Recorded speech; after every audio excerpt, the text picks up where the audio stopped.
Salam əziz uşaqlar, tarix sevərlər, abituriyentlər. Çalışacağam ki, insan cəmiyyətinin inkişaf dövrlərini sizə 2-3 dəqiqə ərzində izah edim. İnsan cəmiyyəti ilk inkişaf mərhələsi ibtidai icma quruluşu, quldarlıq, feodalizm, kapitalizmdir. İnsan cəmiyyətinin ilk inkişaf mərhələsində istismar yoxdur, bərabərlik var. İbtidai icma quruluşunda varlı kasıb təbəqəsi yaranandan sonra, bərabərsizlik yaranandan sonra bu quruluş dağılır. Quldarlıq adı üstündə quldar. Bu dövrdə qullar və onların quldarları üstünlük təşkil eləyir. Quldar qulu istismar eləyir. Yəni quldarlar qulları döyürdülər, öldürürdülər. Onlara yalnız geyim və qida verib işlədirdilər. Yəni bu dövrdə quldar qulu istismar etdi. İstismar nədir? Bir insan əməyinin digər insan tərəfindən mənimsənilməsi. Daha sonrakı dövrü feodalizmdir. Feod torpaq, feodal torpaq sahibidir. Bu dövrdə üstünlük təşkil edirdi feodallar və kəndlilər. Feodallar necə yaranmışdı? Müharibələr zamanı hərbi xidmət müqabilində hərbiçilərə feodallı torpaqlar hədiyyə olunurdu. Bəzən onlara kəndlilər də hədiyyə olunurdu. Bu dövrdə feodallar kəndlini iki yolla istismar edirdi: vergi və mükəlləfiyyətlərlə. Feodalizm dövründə bazar olmadığı üçün kəndlilər vergini kartofla, soğanla, yəni məhsulla ödəyirdilər, natural vergi.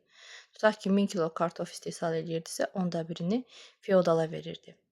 Eyni zamanda kəndlilər feodalın torpağında pulsuz, məcburi iş görürdülər. Adı mükəlləfiyyətdir. Natural təsərrüfat feodalizmin əsas təsərrüfat forması idi. Burada bazar yoxdur. Kəndli feodala və özünə lazım olan hər bir şeyi malikanə daxilində istehsal edir, satmaq üçün bazara çıxartmırdı. Onda feodalizm dövründə əmtəə pul münasibətləri inkişaf edə bilməz. Mən demirəm pul yoxdur, dövlət varsa pul var. Əmtəə nədir? Satmaq üçün istehsal olunan mal. Əmtəə pul münasibətləri natural təsərrüfatın hökm sürdüyü feodalizm dövründə inkişaf edə bilməzdi. Daha sonra isə kapitalizm dövrü gəlir. Kapital sözünün mənası sərmayə, pul deməkdir.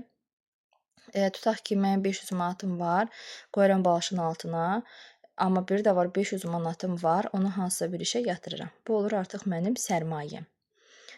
Kapitalist sözünü sahibkar və burjuaziya ilə də əvəz eləmək olar. Bu dövrün əsas iştirakçıları sahibkarlar və onların pulla işlətdiyi muzlu işçilərdir. Muzlu işçi bərabərdir fəhlə. Hazırki dövrümüz.